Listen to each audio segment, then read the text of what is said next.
Round three. Round three. It's your boy. Round three. It's your boy.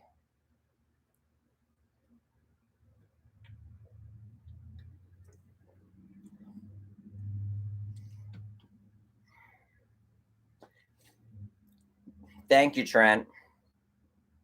Okay, third time's the charm. Here's the thing. Once you're live on YouTube, you can't change your audio inputs. I'm not using OBS. I'm just on YouTube live. But Miss Blank, I did not say I was retiring Onyx. Hubie 3B. Triple Hubes. Cubed. Hubie cubed. Hubie cubed. I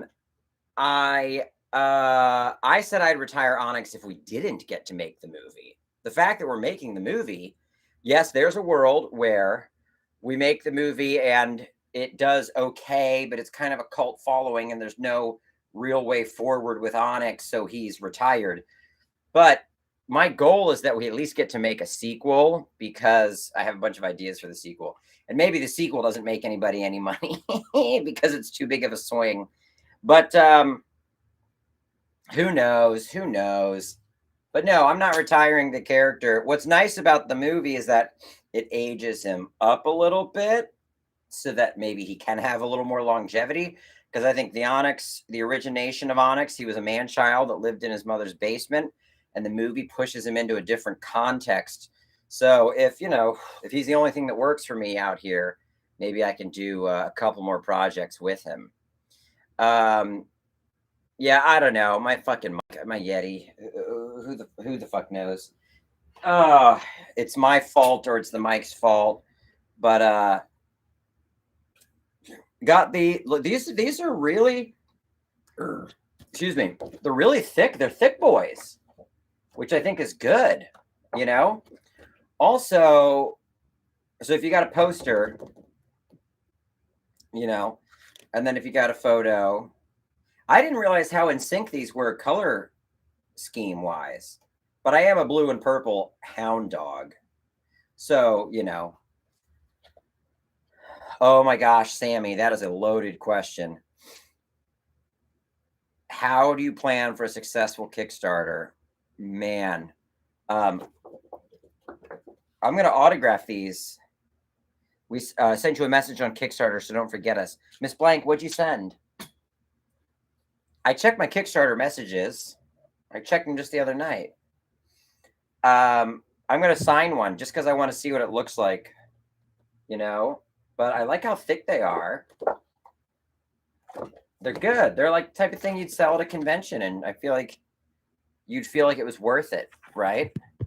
Let me go get a little Sharpie. I want to see what these look like signed up. If I can find my silver Sharpie, that's the question. Where's my gold and silver Sharpies? Where's my autograph Sharpies?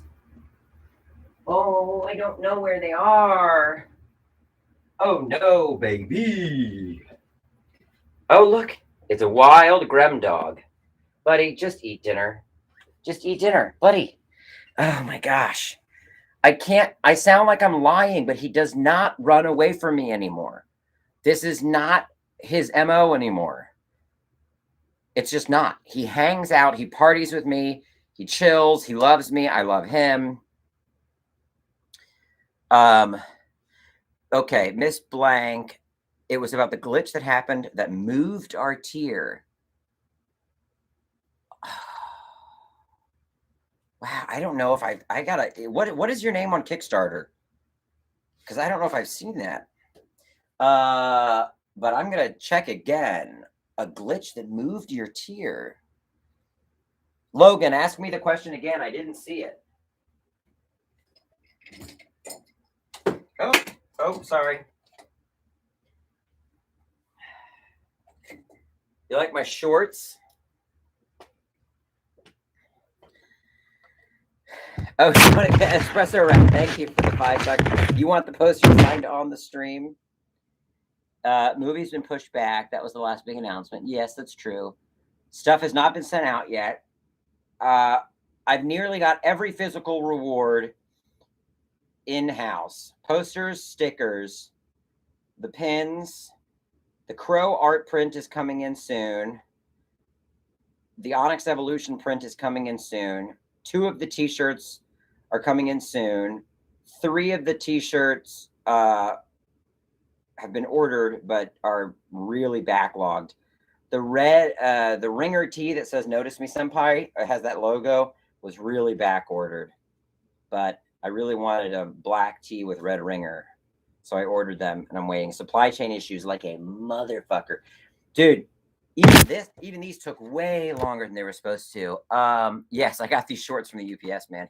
All right, Miss Blank, I'm gonna look up Roxanne at the end of this. Thick posters are hard to ship, I know, but they can roll up. They can roll up.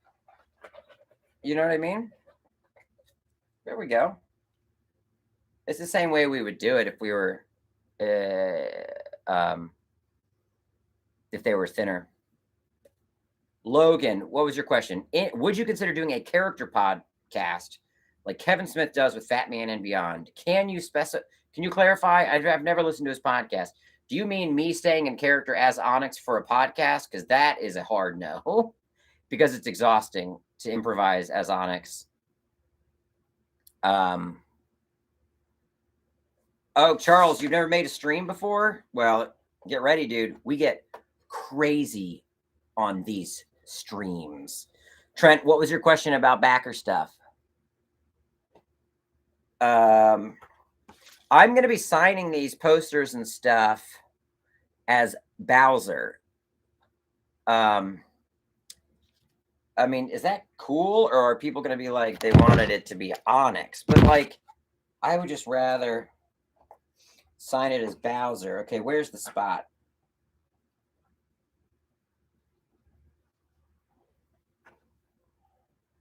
Well, there's the spot. Can you see it? Should I sign it on the black in the future? This is a little test one. Because it kind of gets lost. Nah, but I bet that's kind of where you'd want it. I don't know. And that's the thing. I don't know. I did the Kickstarter thing and haven't heard anything back from it. Well, you're not supposed to hear anything back from it. If you filmed it, I mean, if you filled out the survey correctly, there's nothing to hear back. You'll get your rewards when we ship. Bottom right on the black bar. Yeah, that's so low though. And if you were to like put it in a frame or something, this is gold Sharpie. Bowser, what would an Onyx signature look like? Yeah, I don't know what an signature like. Just really sad what I missed. Okay, bring back Vincent Dooley. Crazy, and then it gets privated. I know. T-shirts for the movie. Well, Logan, what was your suggestion for the toy? It could be any character. Hell, if you'd still green shit, that'd be cool, dude. I don't know if I'll be doing any podcast anytime soon. I got paint markers. It shows up much better on the photo, you know. I signed it right across one of my titties. Yeah, I can sign with a paint marker. I could do like a red or something. I've got these whiteboard markers that are actually kind of like paint markers. Maybe I'll test them out. But anyway, I got to get a silver Sharpie. I got a gold one right now. I don't think I do anything in the in character on a podcast. It's really exhausting, and I like doing Onyx scripted because unscripted and improvised Onyx, you know, sometimes it just gets a little messy. Well, if it ain't the scammer in chief, Jesus, I hope you're joking, Loneham, because I said this week is a chill stream. I'm not getting angry about a movie I watched. I'm not getting angry at anyone in chat. We're chill. Everyone's chill. And we're all just chill. Yeah. So that I don't private the stream when we're done. My plans for Halloween are just to or just to walk around South Pasadena. Sorry, I'm just catching up on questions. White marker, yeah. If you missed your survey, you just need to sign into your Kickstarter account and look for it. Like, I don't know that I can resend a survey. If it's sent, it's sent. You've got it. Am I sleeping and eating? Yeah, I guess so. Does Onyx listen to EMF? What is that? Am I dumb? Thank you, Trent. No, you can't forfeit on anything. It's easier if your order just stays as it is. Do you know what I mean? Like if we get into customizing orders. Oh, I know, Loneham. I thought you were kidding. Totally. I know, man. I got some wild comments on YouTube this week. Oh boy. Oh boy. But we're not going to talk about them because we're chill. Everything's chill. We're all just chilling. But yeah, if you were to start to customize the Kickstarter rewards, it's like that makes it harder. What's easy is you export a backer report from Kickstarter, and I'm going to it's my roadmap. You know what I mean? So it's best if everything sticks as close to the backer report as possible. Oh, but a lot of people still haven't filled out their backer reports. I'm still missing thousands. And, you know, and I don't know what to do. We're just going to start doing the rewards. And if people don't get them, I don't know what to say. I mean, if people haven't filled out their surveys, I don't know what to do. No, the complaints that I received on YouTube were not valid. They were a little, you know, I don't know how to explain it. Unhinged. Okay. Ghostbusters trailer. Oh, there's two things I can talk about that I don't mind complaining about. One is the Ghostbusters trailer, because no judgment from me, but it feels like now that people are seeing the film, my concerns are being validated. Now, if anybody remembers when I first talked about the trailer, my concern was that the tone was too different from the original Ghostbusters, that it would actually set the film in a different genre. And that's what a lot of the reviews are saying. I'm not saying I'm a psychic. I'm not saying I'm a soothsayer. I'm not saying I'm a prophet. Nobody here said I was a prophet. Okay. But that feels to be the general consensus, you know, even to where some of the actors are having to tweet and say, I promise you the movie's a lot funnier than the trailer looks. It really is funny. I don't know.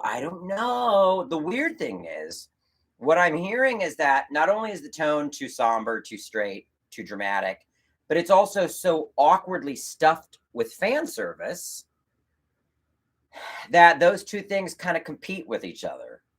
And I'm really curious to see that. I'm smacking my gams. I'm really curious. I don't know if there's a movie I'm more curious about. I'm so curious about this Ghostbusters movie. I'm man. Here's the other thing I can talk about. Now, Nate, I wonder if you'll have an opinion on this if you're still in chat. I don't want to sound like a fucking asshole, but do you remember these toys? Oops. Do you remember the Ninja Turtles Universal Monsters toys? Okay. But this is what I'm saying, Loneham, is Ghostbusters is a comedy. If you move it into a different tonal space, you're moving it into a different genre. You're ultimately moving it out of its world. You know, every film exists in a certain reality that they build. Like the world of what's a historical drama? Okay, Nate. So this is where my little fixation complaint is going. Okay. My point is Fright Night doesn't exist in the same world as Saving Private Ryan. You know what I mean? Arguably, right? Can you move Ghostbusters out of its comedic context and ground it and still have it be Ghostbusters? Can Ray Stantz live in this new grounded world? Can Peter Venkman exist in this new grounded world? Because Ray Stantz was dreaming about ghost BJs in Ghostbusters 1. And I'm not saying the tone has to remain the exact same, but it still needs to be a comedy first and foremost, you know? Okay. Here's my issue. Who is this? This is Michelangelo as Frankenstein. Let's just think about it. Does that track? Kinda. He's the dumb one, you know, he's the like, oh yeah, you know, Frankenstein is brain dead, right? If you're going to map personality types to monsters, this makes sense. Michelangelo to Frankenstein, okay? Now, the new NECA toys, they have Raphael as Frankenstein. Now, you might say, well, the new Ninja Turtles have different personality types. Yeah, but the new NECA toys kind of look like the old Ninja Turtles. So arguably, why make Frankenstein Raphael? I'm sorry, I'm going to sound like a little too intense about this. I was already wondering, why did they make Raphael Frankenstein? I know they're not directly remaking this line, but this is the example of mixing Ninja Turtles with classic monsters, right? This is the archetype. This is the template. So whether you intend to or not, you are commenting on this. If you make a new Ninja Turtle toy as Frankenstein, look what's right across the way, this. So you are commenting on this, whether you want to or not.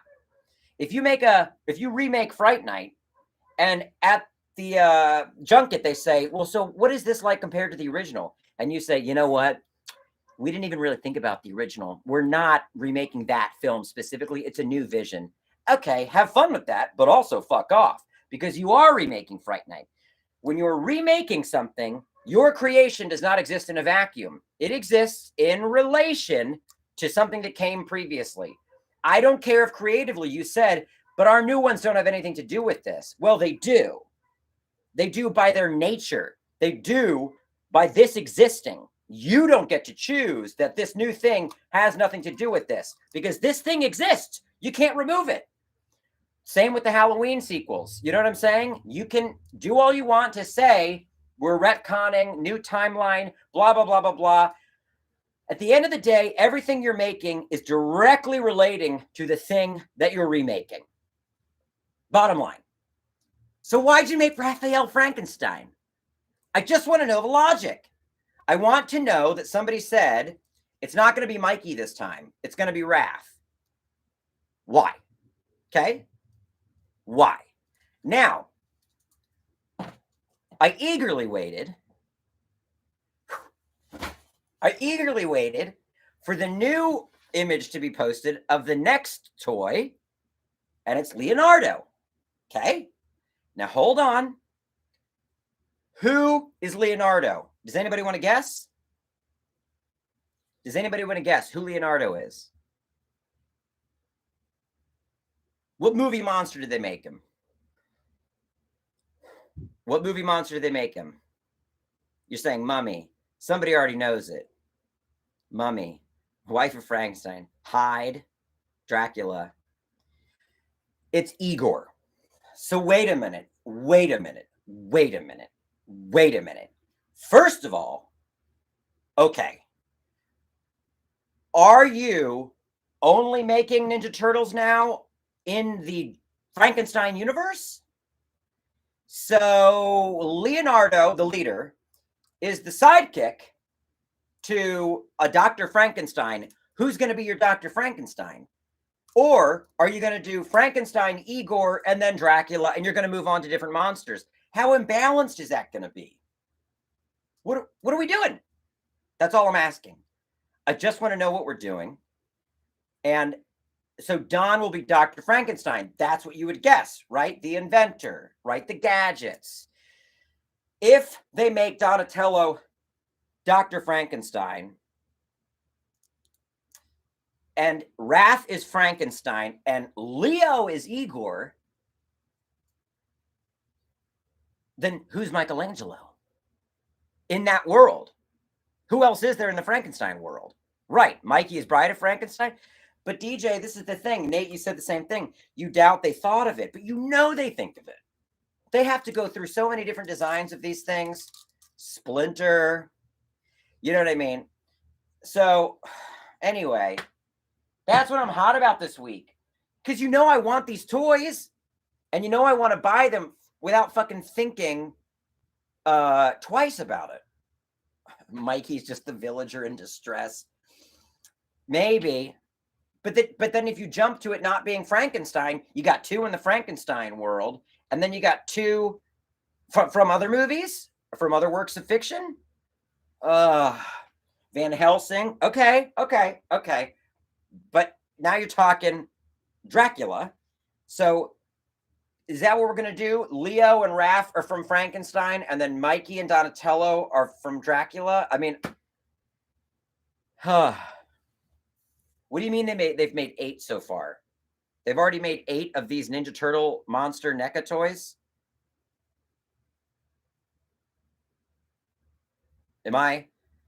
I'm talking about the new monster, what are they called? Frights,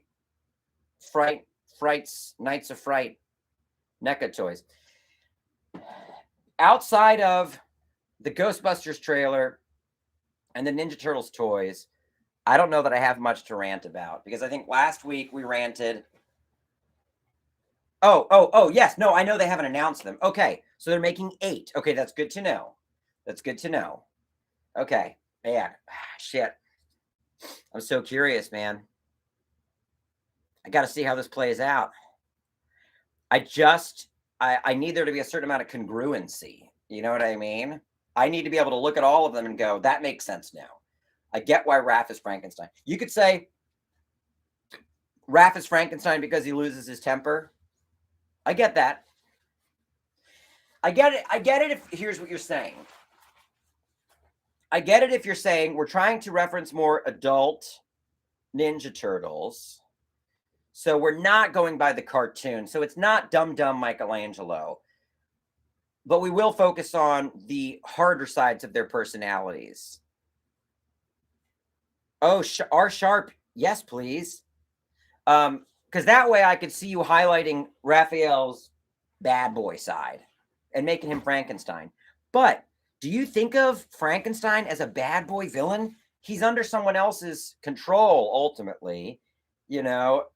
Oh, if they make 8, they can make 4 sets of 2 that come from the same monster universe. But I don't think that's what they're going to do, because then you've got Frankenstein and Igor, but no Victor Frankenstein? I don't know about that. I don't think you're Hubie Doobies, Marty. And yes, Rob, Igor Leo just makes no sense. Whew! I'm calming down. I'm coming down from it. But that was a lot, okay? I need a LaCroix break. Grammy boy, what are you doing, bud? I don't understand why you're not hanging out with us. What movie universe would you want to live in, and to choose one? Well, it'd be Gremlins, but you talking about Universal movie monsters? Because then it would probably be Frankenstein. I just love I rewatched Young Frankenstein the other night. I just love the gadgets, the vibes, the vibes, the dark mansion, the dark castle vibes. I would say for the Onyx movie, the closest thing is Fright Night.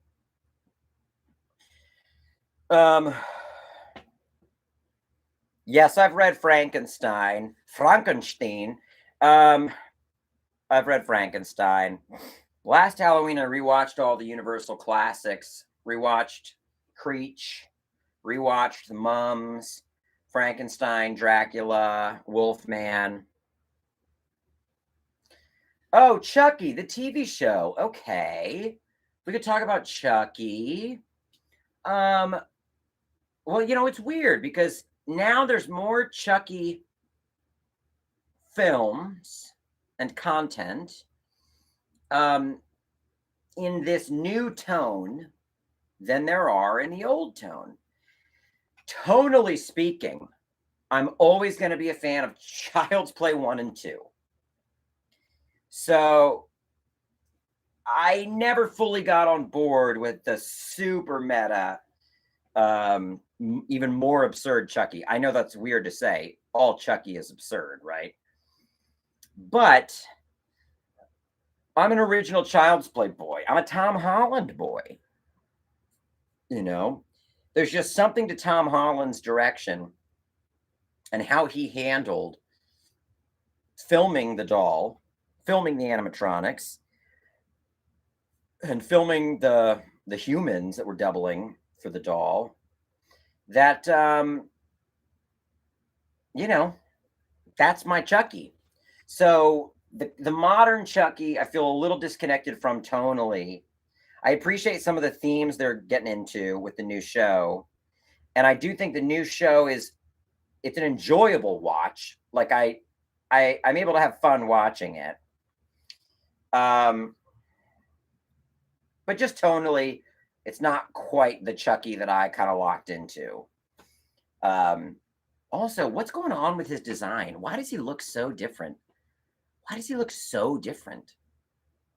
I know that he always looks a little different from film to film, but the newest Chucky in Curse, in Cult, and in the TV show, he just looks really off. But I will say, do I like it when Brad Dourif starts talking as Chucky?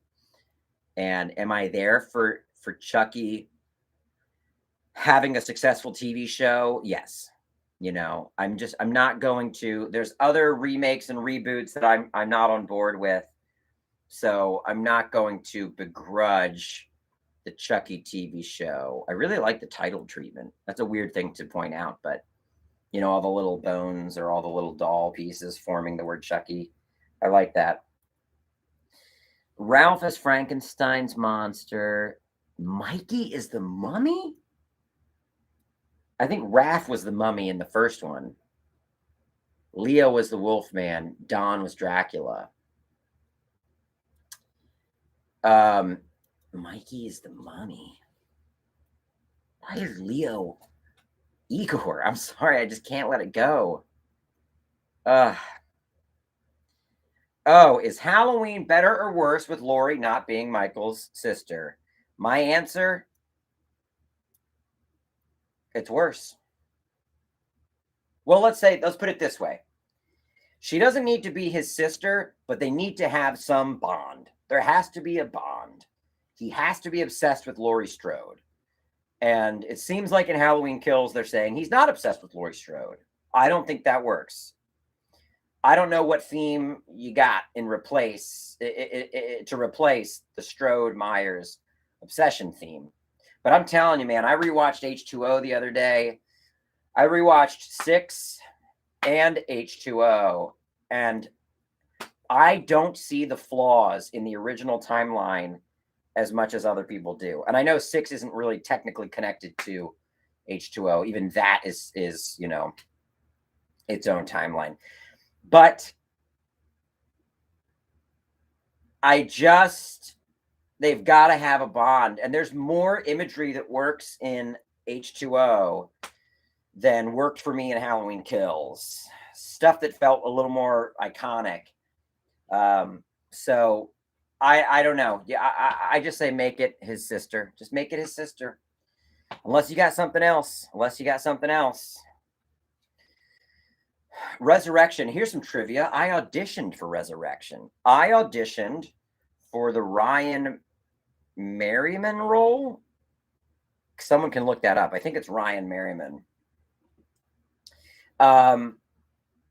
If I remade Puppet Master, I don't know what my take would be on Puppet Master because it's not one of my favorites. Do I love it? Yeah. But I don't have an insight into what would make Puppet Master work or be any better than the original,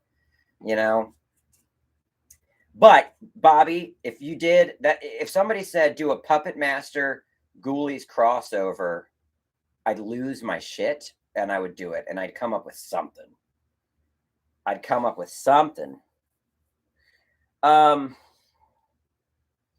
I don't mind the people coming back for Halloween Kills. I don't mind Doyle or Marion, the nurse, and Lindsay. I'm fine with that. I just think they could have been better utilized. But I love the idea. Here's the thing, man. I think you can make great sequels. I think you can make great threequels, fourthquels. I don't. John Carpenter said he didn't feel like there was any way forward with the Halloween franchise after number one, and he says, "Well, I guess I was wrong because there was a way forward." But there's always a way forward. I don't think I'm not turned off by sequels. I'm all about it. I'm just confused at what pieces they decide to utilize and amplify and what pieces they decide to ignore. Hated Malignant. I said that a couple streams ago, and I don't mind saying that. I will not private this stream because I said I hate Malignant. I'll fucking say I hate Malignant. I'll say I hate Midnight Mass and Malignant all day long. That's okay. There's certain things that I dislike so much, I can't hide them from the public.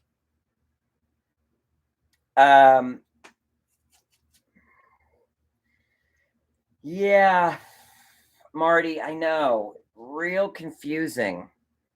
I wasn't sure which way we were supposed to feel about the people in Halloween Kills. It was really, really confusing. Anybody knows me, they know Flanagan. There's no point even talking about my Flanagan projects. I don't like any of them. They don't work for me. Not a single beat or moment from a Mike Flanagan project does not work for me.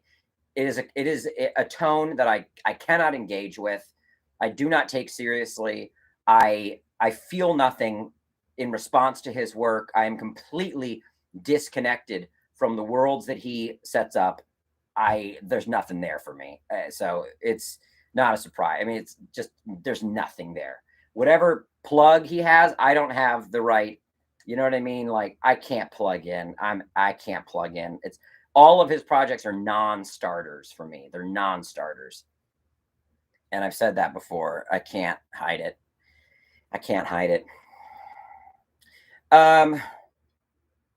2 more days till Halloween. What else?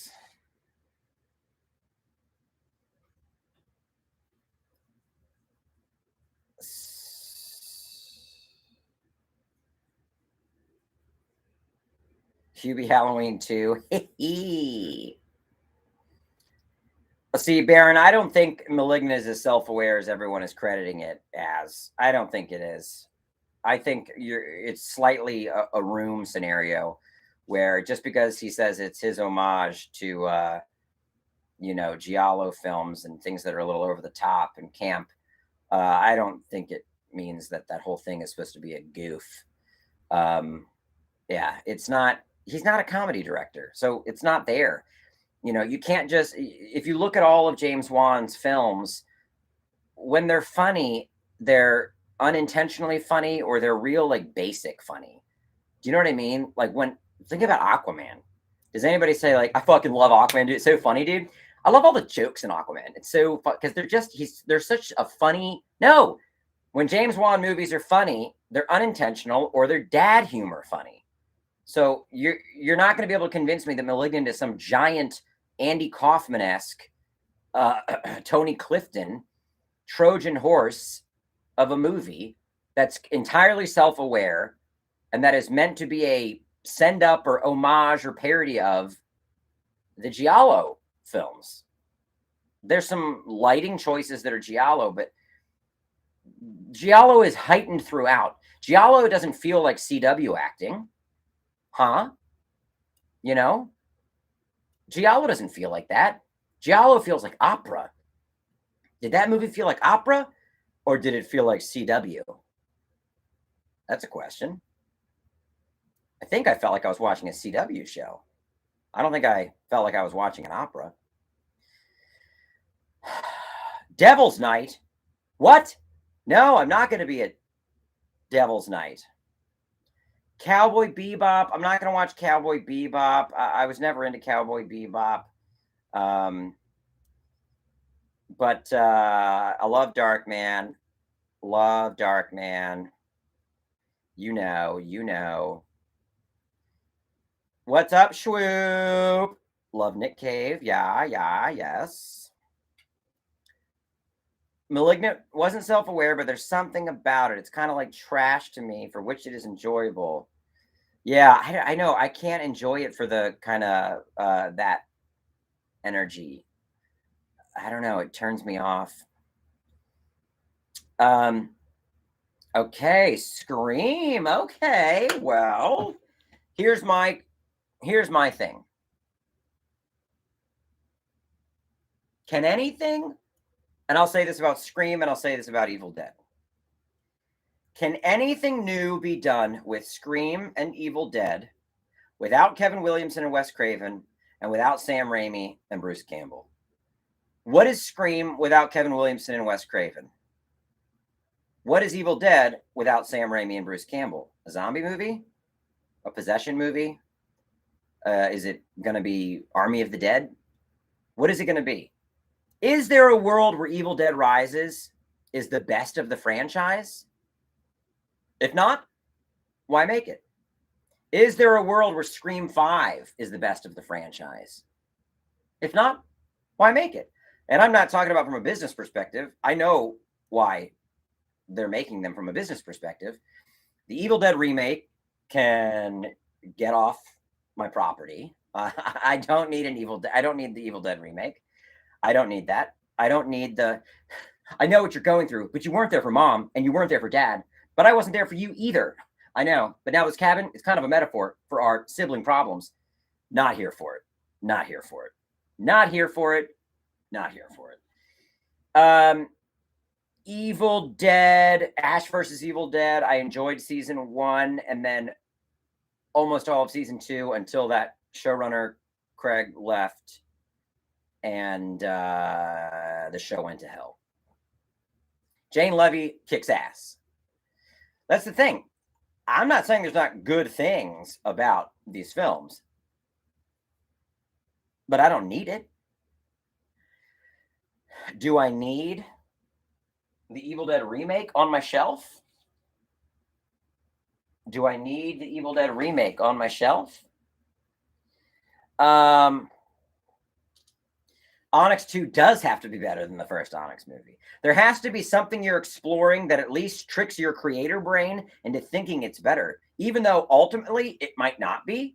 There's got to be something that says, yeah, but you know what Onyx 2 has that Onyx 1 doesn't have? This. There's got to be something that's like, fuck, you're right. Fuck. But there's not anything better than the OG. Yeah, but dude, in number 2, remember that scene with the blah, blah, blah? You're like, fuck, you're right. Aliens. Aliens. That's the exact thinking behind Aliens. Look, we can't make a movie as good as Alien, but what can we do that makes it almost quantifiably more or better in other ways? And then they make Aliens. And then it's arguably one of the better sequels of all time. They at least have to think that way. Are they thinking that way with Scream 5? I hope.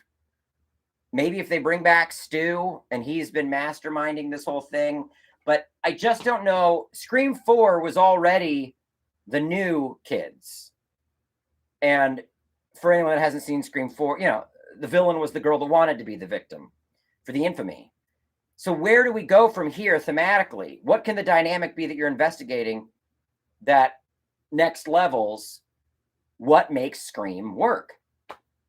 If you can't think of what that thing is, and maybe they can, but I tell you this, we've been told they've come up with these things before. They told us Halloween 2018 and Halloween Kills had come up with something that made the franchise feel necessary and urgent again. Would you say they were correct? Would you say they were correct? So even if they tell us that for Evil Dead and they tell us that for Scream and all the actors do all the press and they say, you know, I wouldn't do another Scream. That's what I said. But then I read Scream 5 and I saw something in that script and I thought, this is why I have to make this movie. Will it actually be that original? Will it have that nugget? Or was it, no offense, but was it a paycheck? That's fine. I'll make Onyx movies till I'm 70 if I'm getting paid. That's okay. But don't lie to me. You know what I mean? Don't lie to me and say that these films are reinventing the wheel and that they're all of the sudden necessary and that they actually do evolve and elevate the content and the concepts. Just say you needed to make another Scream movie because you needed to get some people paid. I don't like the exploitation of the horror audience. I don't like the people telling us that if you like this franchise, insert franchise here, you must support this new entry. Because most of the time, these new entries are doing a disservice to the fan base and they're fucking up characters that we've been in love with for decades. So why am I called upon to support it? Why am I made to feel less loyal than if I don't support you fucking up the thing I love? That's a fucking weird relationship. You know what I mean? That's a weird relationship. Don't tell me, no one in chat is doing this, but the energy around Malignant was like, if you don't like this, you don't enjoy horror and you're not supporting big budget original horror. You know what? If it's Malignant, it can fuck off. I don't need to support it. This weird, manipulation of the horror fan to feel an obligation to support something by title or genre only. Fuck off. Make it good. If it's good, I'll support it no matter what. I'll support it if you tell me Loomis never existed. I'll support it if you tell me Michael Myers was a figment of everyone's imagination in Haddonfield because of a gas leak that went undiagnosed. If it's good, the horror fans will support it. You don't have to trick us and tell us we have to support it because the mainstays are back, because the Queen is back, or because this character is back. Just make a good movie, and then we'll all be there. Hey, it's just a chill stream, okay?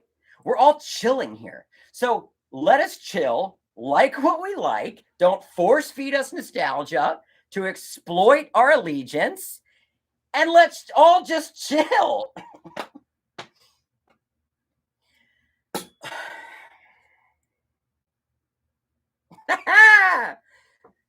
Super chill. I think there's just a weird thing because we are defensive. Horror fans are very defensive because our genre is looked down upon often and it's looked at as lesser than, And I've even talked to current film students who say that horror is too easy. And that gets me upset. But horror is not easy. It's not easy. It's not easy to make any film of any genre well. So horror doesn't need defending. Horror doesn't need excuses made on its behalf, right? So I get upset when I feel like I can't be critical of the genre because the genre is so weak, we've got to support and celebrate all that comes out of it. No. The genre is so strong, it deserves to be fucking criticized. And if you give me a shitty Hellraiser remake and a shitty fucking Exorcist sequel from Danny McBride, I get to say, fuck you for fucking up Exorcist because the genre deserves better. I don't have to pander to the lowest common denominator to keep horror alive because we're a bunch of, urchins in the street looking up from the sewer, hoping to grasp the bourgeoisie's breadcrumbs to feed us. The genre is strong. When the work is done well, the work is strong. Fuck off with your bad movies. That's it. That's it.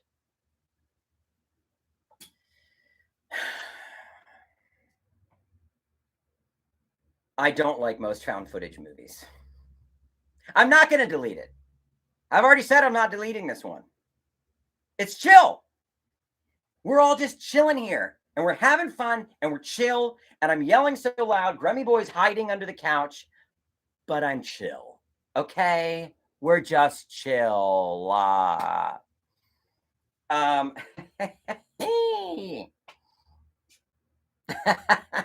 just so fucking chill right now. All right? Somebody had a good question in there. Look at something short. Huge devil. There was a question in here and I missed it. I'm sorry. Oh, found footage. You know, I like found footage when it follows the rules. So I like the Blair Witch Project, and that's it. I don't know of another found footage movie that truly follows the rules, that truly convinces me that anybody would be filming any of this. And even when they say it's a documentary crew, then they just shoot it like a handheld narrative film. Okay. I mean, that's entry level stuff. So convince me it's real, dudes. Can you convince me it's real? You can't? Then I'll go. You know, Blair Witch did so many things right that every single found footage since then decidedly and defiantly ignores. Marty, I'll be honest with you. I have not watched Leslie Vernon since it came out, and I don't remember what my take was on it. So I will not weigh in. QAB Andy Man, trying to get under my skin. I thought that after my experience, the reality of making a feature film, that you'd be more charitable in my opinions of directors. No, the opposite. Because of my experience, I'm more critical. Because you know what doesn't cost money? Rewriting a fucking script. You know what doesn't cost money? Thinking a little bit harder about structure. You know what doesn't cost money? Deepening your characters by, I don't know, 2 or 3 layers. That's all free. That's free. And you do that before you go into production. Most bad movies are bad because of the stuff that cost no money very early on in the process. So fuck off. Not you, QAB Andy Man, but people that make bad movies and say, there was no way for me to make it any better. It was low budget. I was inexperienced. Be a better writer. Be a better writer. It's free. You know what I do? I sit down here in my garage and I rewrite every day. Every day. Every day. Every day. And guess how much money it costs? Nothing. I don't pay myself to become a better writer. I write and I rewrite and I write and I rewrite and I send that out to my friends and I get notes and I rewrite and I rewrite and I get notes and I get notes and I get notes. Yes, Gabrielle, I write every day. Look, I am just a chill person. I am chill. Everything I do and everything I think is chill. God damn it. I should have known it wouldn't be a chill stream when I called it a chill stream. I should have known. I cursed it to be the most unchill stream of all time. Anyway, oh, look. Sorry, wait. I don't know if you can see him. Wait, Grammy. You disappeared in the shadows, Bree. He's in the shadows. Can you see him? He came out because he was like, all right, dude, are you done at 7? And I should be done. Okay. Onyx is the love child of Ernest and Elvira, or Pee-wee and Elvira. Yeah, hot take. This stream was pretty fucking chill. So, okay. Y'all watched Last Night in Soho. Grammy Boy is in the shadow zone. Okay, how about this? To make up for how unchill I've been, let's try to feed Grammy Boy some treats live on the stream. Okay, hold on. Am I nervous about this? Yeah. Do I worry he's going to choose now to scratch me, even though he hasn't scratched me in months? Yeah. Is it worth it because he's such a sweet boy? Yes. Okay. I'm trying to feed him right here. Okay. Let me get some minnows for you, buddy. We're going to get some freeze-dried minnows, bud. Here we go. Freeze-dried minnows. Over here, bud. Oh, wait. There he is. Here we go, bud. Freeze-dried minnows. Please don't embarrass me. Freeze-dried minnows. Please don't embarrass me.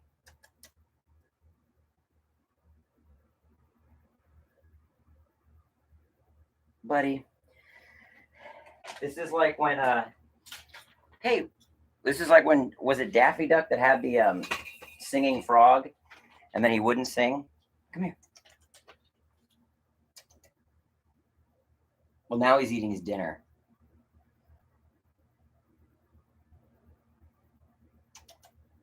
Buddy, it's a freeze-dried minnow.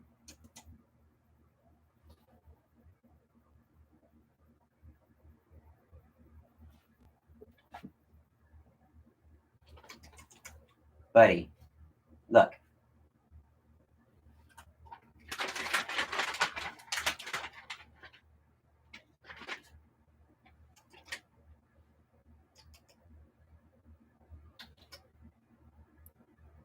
Buddy, we literally do this every day. Are you actually doing this because you're on camera? Come on, buddy. Come on.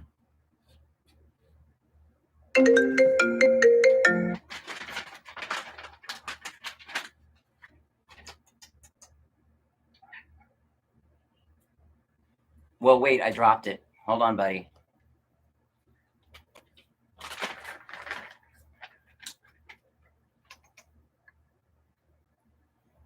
We're going to go for 3. Ready? That was 1. 2. Going for 3. 3. Do you see that? He's just as chill as I am. He's just as chill as I am. You want to go back to your dinner? You can go back to your dinner.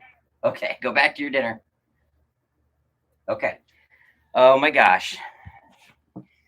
Well, that's it for the chillest live stream that ever occurred. I want to thank everybody for showing up. Keep the weekend chill as me, as chill as my hot takes are. And I'll talk to everyone soon. All right, bye.